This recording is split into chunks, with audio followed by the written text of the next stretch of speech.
The Chinese continue to watch the way in which the Europeans are trying to deal with their financial and political crisis right now. For China, this is particularly important. Number one, Europe has become China's largest export market, and that has a major impact, of course, on the way in which the Chinese operate their economy. Number two is that a continued or an even deeper crisis in Europe could pull the entire global economy into recession.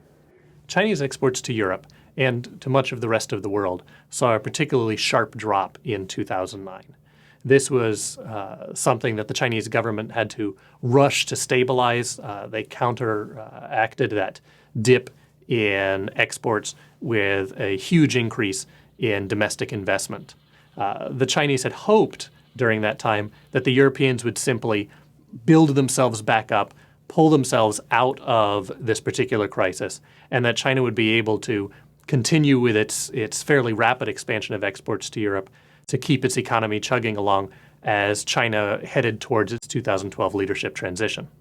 Although Chinese exports to Europe picked up a little bit in 2010, the rate of growth that the Chinese had been seeing in the previous 4 or 5 years slowed down quite a bit.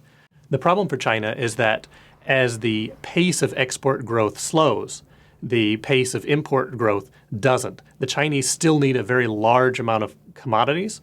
They're importing these commodities not only to feed their export market, but to feed all of this new domestic investment. And that means that while the Chinese may not be making as much selling, they are having to buy still at very high market prices to be able to develop internally. The European crisis, and really the slowdown in the United States as well, has brought home to the Chinese something that they already knew but they had hoped to be postponing, and that is the need to fundamentally restructure their economy. The Chinese based their economy very similar on what we've seen in other Asian economies. It was an economy that needed continuous growth in exports, more money every year, and that would allow the Chinese simply to borrow, to supply employment, to not have to worry about things like profits, but rather find some ways to funnel money down into the population. If we look at the Chinese, then we see that there's maybe 300 million people who are part of the really economically active part of China. However, that leaves out more than 1 billion people from being part of this Chinese economic growth, this Chinese economic activity. Historically, it's not from the coastal areas, it's not from the wealthy areas that trouble comes in China.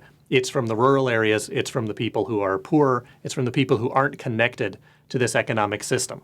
One of the solutions the Chinese have tried to follow is urbanization. The idea that if they build it, people will come, and if people move to the cities, they will suddenly have jobs, and in having jobs in the cities and living in a city, they're going to become consumers. And certainly this is not for the entire billion of the population that's not active, but maybe another 100 million, 200 million, 300 million. And that would help to better distribute wealth throughout China. It would also ease China off from their heavy dependence upon exports. This boom in urbanization coincided with this government need to spend a lot more on domestic investment.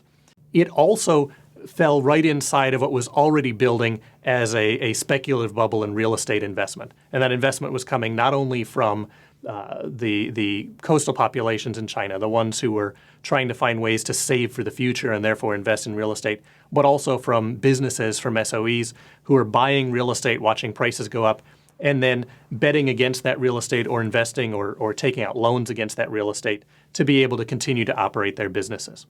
So we have a China that's facing a real estate bubble in an attempt to build a new urbanized society, but the individuals who would be moving into that urbanized society can't afford to move in because of the price rise in housing.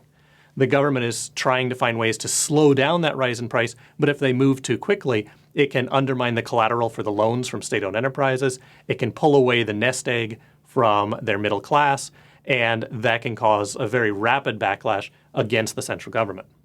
For China, then, what this European crisis has done is it has brought something that they've known for a long time right up into the front. They no longer have the ability, it seems, to simply keep pushing back economic change, and perhaps even not the ability to push back political change in the country, because the European crisis has ended their ability to count on this continuous rise in exports.